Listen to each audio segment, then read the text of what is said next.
अगला प्रकरण सोरठा है। स्त्री के लिए पति सेवा ही कल्याणदायिनी।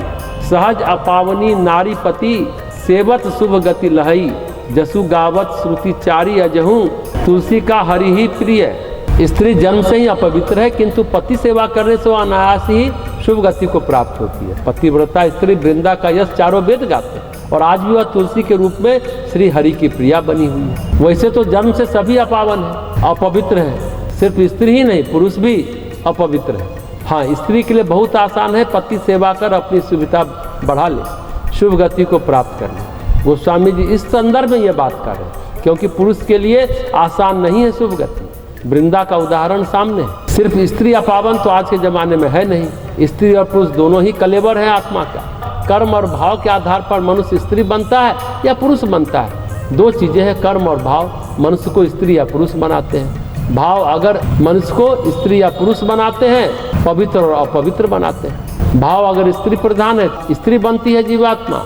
भाव अगर पुरुष प्रधान है तो पुरुष बनता है। भाव अगर दूषित है तो अपवित्र होता है, भाव पवित्र है तो पवित्र होता है। लेकिन आजकल के ज़माने में पति सेवा ठीक है तो पति सेवा भी ठीक है, उतना ही ठीक है। और इस आधार पर पुरुष भी जल्दी शुभ गति को प्राप्त कर सकता है। कहने का मतलब है शुभ गति के लिए पति पत्नी दोनों मिलकर रहें, प्रेम से रहें, समय पर एक दूसरे की सहायता करें, सेवा करें। हरि को तुलसी यानी वृंदा प्रिय है। वृंदा को वरदान मिला था अगले जन्म में तुलसी बनोगी, जो भगवान विष्णु के पैर पर नहीं माथे पर चढ़ाई जाएगी। वृंदावन वृंदा के नाम पर हुआ, जहाँ से तुलसी और तुलसी की माला पूरे संसार में जाती है। वृंदा असुर जालंधर की पत्नी होते हुए विष्णु की अनन्य भक्त थी। असुर पत्नी भी भगवान की प्रिय हुई। किसी योनि में रहकर भगवान से प्रेम किया जा सकता है, भगवत साधना की जा सकती है।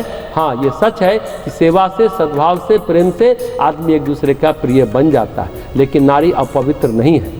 मासिक धर्म के कारण कुछ दिनों के लिए अपवित्र कह सकते हैं, पर मलमूत्र के समय पुरुष भी अपवित्र।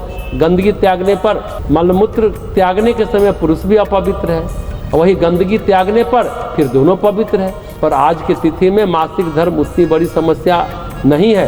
पहले हाइजीन के लिए एक कमरे में 4 दिन अलग रखा जाता था, बैक्टीरिया न फैले। अब तो खैर वैसी बात नहीं है। इसलिए इस दोहे का इतना ही अर्थ लगाना चाहिए, जैसे हरि को तुलसी प्रिय है, तुलसी को हरि प्रिय है, वैसे ही पति पत्नी को एक दूसरे का प्रिय बनकर रहना चाहिए। क्योंकि नारी सहज अपावन नहीं है। नारी पुरुष दोनों ही आत्मा का वस्त्र है। कभी कुर्ता पैजामा पहन लिए, कभी पैंट शर्ट पहन लिए। कुर्ता पैजामा या पैंट शर्ट में क्या है? हमारा भाव है।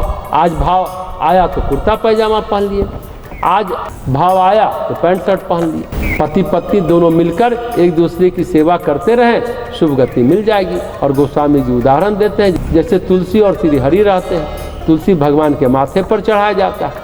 तुलसीदास जी सोरठा में बस यही कहना चाहते हैं, और ये बात एक तरह से सच भी है। जो मनुष्य सेवा करता है, प्रेम करता है, तो एक दूसरे का प्रिय तो हो ही जाता है। प्रेम से सेवा करने वाला व्यक्ति सहज ही हृदय में अपना घर बना लेता है, चाहे इंसान हो, पशु हो, पक्षी हो, कोई भी।